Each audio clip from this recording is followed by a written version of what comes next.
C'est jeudi, c'est gratuit, c'est le jeudi de la semaine. Et le jeu de la semaine est...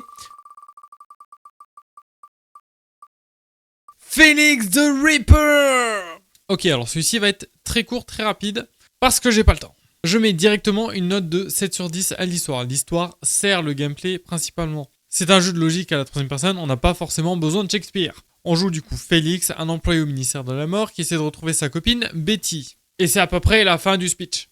Ouais, ça tient en une ligne. Pour le gameplay par contre, je mets un 10 sur 10. Les mécaniques sont bien faites. Le fait de pouvoir faire tourner le soleil est une idée que je trouve très ingénieuse. Et on pourrait se dire que du coup, les niveaux vont être simples quand on contrôle littéralement où est-ce qu'on peut aller. Et c'est là qu'on se trompe.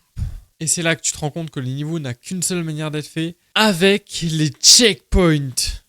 Ce qui veut dire que les développeurs savaient vraiment ce qu'ils faisaient en créant les niveaux. Ça, c'est propre. Maintenant, le gros point noir du jeu, c'est ses graphismes. L'alternance entre cartoon et réaliste rend assez mal déjà de base. Mais en prime, ils nous ont rajouté des chara-design immondes. Mais immondes. Regardez-moi cette horreur. À part le personnage principal, Félix. Mais sinon, les autres...